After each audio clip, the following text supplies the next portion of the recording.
Welcome students. जैसा कि हमने एक टॉपिक डिस्कस किया था इलेक्ट्रिकल रेजिस्टेंसेस का, तो उसी से रिलेटेड प्रॉब्लम सॉल्व करते हैं ताकि हमारा कॉन्सेप्ट मजीद क्लियर हो सके। तो हमारे पास प्रॉब्लम ये है कि find the resistance of a resistor through which a potential difference of 12 volts applied across it causes a current of 6 milliampere. ठीक है, हमें कहा गया है कि हमारे पास एक रेजिस्टर मौजूद है, यानी कि एक ऐसी डिवाइस मौजूद है हमारे पास जो कि करंट के फ्लो में रुकावट पैदा करती है, उसे रेजिस्टर कहा जाता है। और उसकी इस क्वालिटी को कि वो करंट के फ्लो करने में रुकावट पैदा करता है, उसे रेजिस्टेंस कहा जाता है। तो हमें कहा गया है कि हमने रेजिस्टेंस फाइंड आउट करनी है, और किन कंडीशंस में फाइंड आउट करनी है वो हमें ये कंडीशंस दी गई हैं कि जो हमारे पास रेजिस्टर है उसके अक्रॉस जो पोटेंशियल डिफरेंस है वो 12 वोल्ट्स का अप्लाई किया गया है। ठीक है, दैट मीन्स कि जो हमारे पास रेजिस्टर उसके एक एंड पे इलेक्ट्रॉन्स अगर कम है तो उसके दूसरे एंड पे इलेक्ट्रॉन्स ज़्यादा हैं, और इस डिफरेंस की वजह से जो हमारे पास पोटेंशियल डिफरेंस आ रहा है वो आ रहा है हमारे पास 12 वोल्ट्स का। ठीक है, और ये हमें कहा गया है कि जब इतना पोटेंशियल डिफरेंस मौजूद है रेजिस्टर के अक्रॉस, तो जो करंट इसमें से फ्लो कर सकता है वो कितना फ्लो कर रहा है, वो है 6 मिली एम्पेयर। ठीक है, जिसे हम आई से डिनोट करेंगे।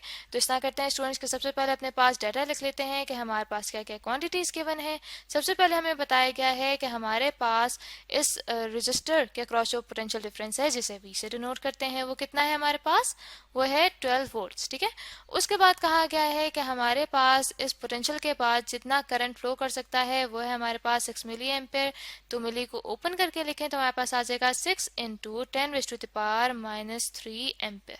ठीक है, तो उसके बाद हमें कहा गया है कि हमने इन दोनों क्वांटिटीज की मदद से फाइंड आउट करना है कि इस रेजिस्टर के अक्रॉस रेजिस्टेंस कितनी है।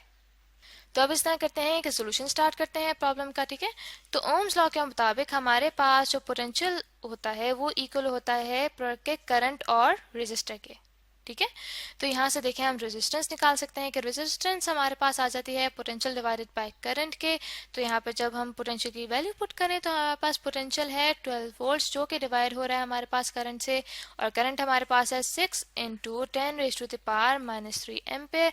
तो इसको जब मैंने कैलकुलेटर से कैलकुलेट किया तो मेरे पास वैल्यू जो आ रही है वो आ रही है 2 इंटू 10⁻³ ओम। ठीक है, तो यहाँ से हम यूनिट्स देख सकते हैं स्टूडेंट्स के, हमारे पास वोल्ट डिवाइडेड बाय एम्पेयर है जो कि इक्वल होता है हमारे पास 2 इंटू 10⁻³ ओम के इक्वल हो जाएगा, जो कि रेजिस्टेंस का यूनिट है हमारे पास। तो ये हमारे पास अगर हम कन्वर्ट करें किलो में तो हमारे पास रेजिस्टेंस बन जाएगी 2 किलो ओम। ठीक है, तो आई होप स्टूडेंट्स के आपको प्रॉब्लम अच्छे से समझ आ गया होगा जिसमें हमने एक रेजिस्टर की रेजिस्टेंस को कैलकुलेट किया है।